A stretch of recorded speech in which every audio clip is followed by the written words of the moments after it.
So here's the corrupted video file. When I open it, as you can see, the play and pause button keeps flickering. The timeline moves very fast and the video doesn't play at all. Before doing anything, let's check the file properties. Right click the video and click properties.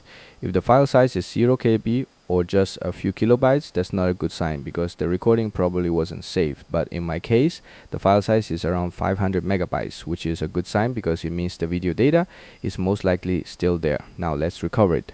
Open your browser and search for Untrunc GUI. Then click on the second GitHub result. This is the free tool we'll be using. Once you're on the GitHub page, click on releases where it says latest, then download the 64-bit zip file.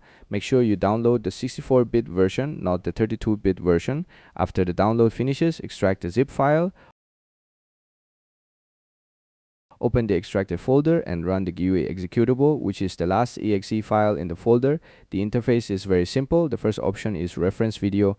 This should be a working video that was recorded with the same OBS settings as the corrupted one. It can be any previous recording. I checked the recording date and selected a video I recorded the day before. I also recommend choosing a smaller reference video because it works just as well and loads faster. Next, select your corrupted video file. Once both files are selected, simply click repair. That's it. The repair process only takes a few seconds. When it's finished, you'll see a new repaired video file. Let's open it, and as you can see, it's working perfectly. I can play the video from beginning to end without any problems. And that's how you can recover a corrupted OBS recording for free using Untrunc GUI.